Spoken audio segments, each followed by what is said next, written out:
नमस्कार मित्रांनो, कुण्या राजाची तू राणी या मालिकेच्या आजच्या भागामध्ये मी तुमच्या सर्वांचे अगदी मनापासून स्वागत करते. आजच्या भागामध्ये आपण पाहणार आहोत, बुधाला समजतं की गुंजा गावात आलीये, तर तो लगेच गुंजाशी बोलण्यासाठी तिच्या घरी येतो. ते दोघे बोलत असताना गुंजा बुधाला म्हणते, काय वाईट केलंय म्या तुझं?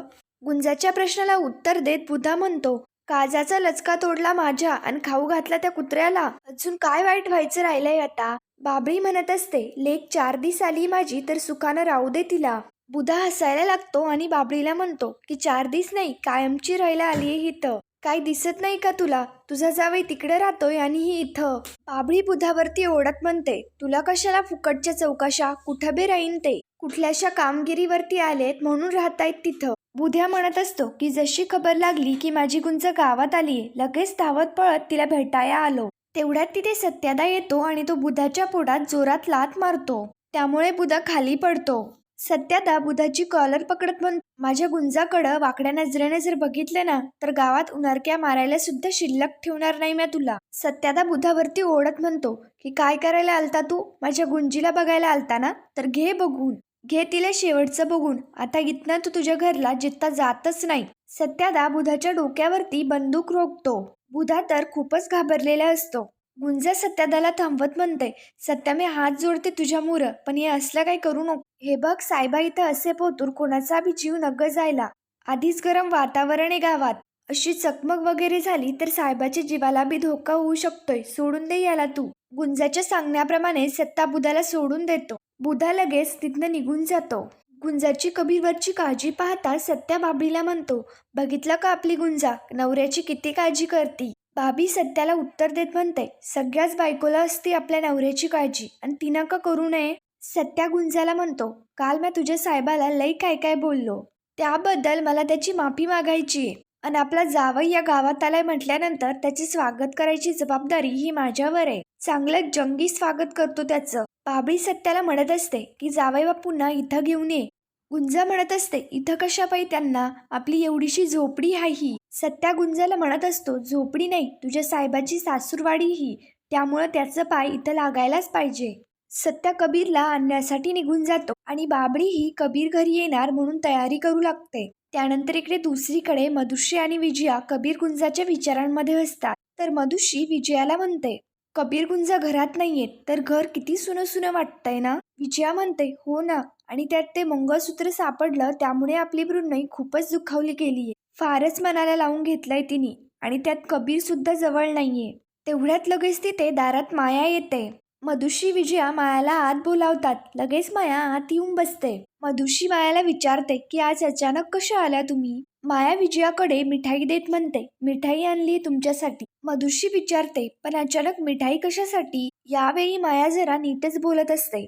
माया मधुश्रीला म्हणते, मी दरवेळी रिकाम्या हाताने येते आणि भांडून जाते, सो मग मी विचार केला की आज काहीतरी वेगळं करावं म्हणून आणलीये मिठाई. माया बोलता बोलता शेवटी तिच्या पॉइंटवरती येते. माया म्हणते, कबीर आणि गुंजा एकत्र गेलेत ना डोंगरवाडीला. तुम्हाला आनंद झाला असेल म्हणून म्हटलं की तुमचं तोंड गोड करावं.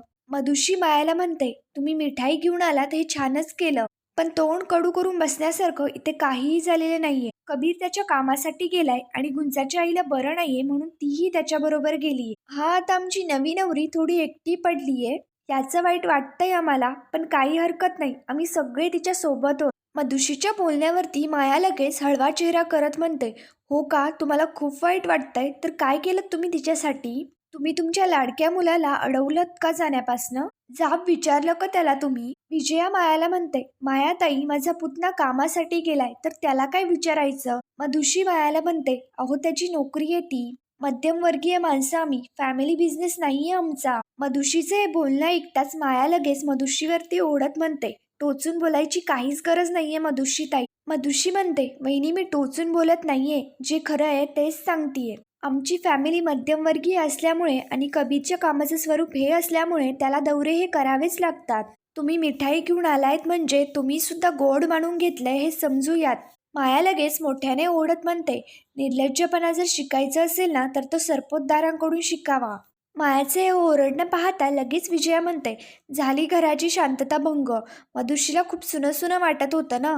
माया लगेच विजयावरती ओढत म्हणते, आणि जर कोडगेपणा शिकायचं जर असेल ना तर या मिसेस सरपोतदारांकडनं. विजया म्हणत असते, उर्मटपणा जर शिकायचा तर तो तुमच्याकडनं. जरा हळू आवाजात बोलत जा. आमच्या सोसायटीकडनं कंप्लेंट येते की सरपोतदारांच्या घरनं एक बाई येऊन वचा वचा बोलून जाते म्हणून. मधुश्री विजयाला शांत करते आणि मायाला म्हणते, गोडवा हा फक्त मिठाईत नसतो तर तो जिभेवरही असायला हवा असतो. तुम्ही कबीरचा इतका द्वेष करताय की तो तुमच्या मुलीचा नवरा आहे हेही तुम्ही विसरताय.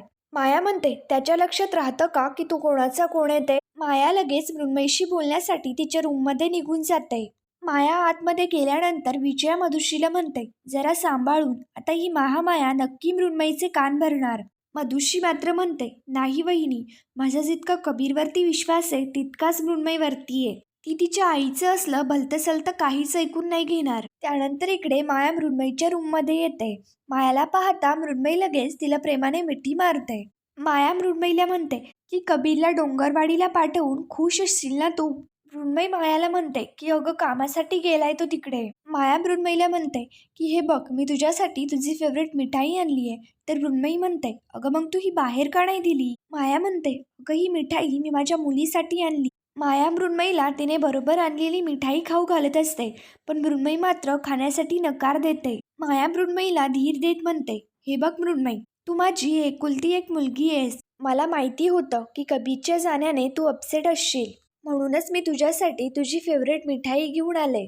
कबीरवरचा राग एकीकडे आणि तुझं प्रेम एकीकडे. सगळ्यांसमोर मी ओपनली बोलते, क्लिअरली बोलते म्हणून माझं तोंड दिसतं लोकांना, पण मला तुझ्याबद्दल काळजी वाटतेय म्हणून बोलतेय मी हे सगळं. आता माझी मुलगी त्रासात आहे तर मी कशी गप्प बसू. तुला आतून यातना होतायत ना. मायाचं हे सगळं बोलणं ऐकताच लगेच मृण्मयी रडायला लागते. मृण्मयी रडत रडत लगेच मायाला मिठी मारते. माया मृण्मयीचे कान भरवत आणि तिला समजावून सांगत मृण्मयीला म्हणू लागते, कबीर तुझ्या हक्काचा नवरा आहे. सगळ्यांसमोर वाजत गाजत लग्न लावून दिलंय, ते तू अशी रडत बसण्यासाठी नाही. माया मृण्मयीला म्हणत असते, रडू नकोस, मी आहे तुझ्या बरोबर. मृण्मयी मायाच्या गळ्यात पडून रडत असते तर माया स्वतःशीच म्हणते, नाही, त्या कबीरचे सत्य सगळ्यांसमोर आणलं ना तर नावाची माया नाही. इकडे दुसरीकडे कबीर डोंगरवाडीला तयार होत असतो तर तो स्वतःशीच म्हणतो की गुंजाला इथे डोंगरवाडीला घेऊन आलोय खरी, कारण मला माझं काम साध्य करायचंय.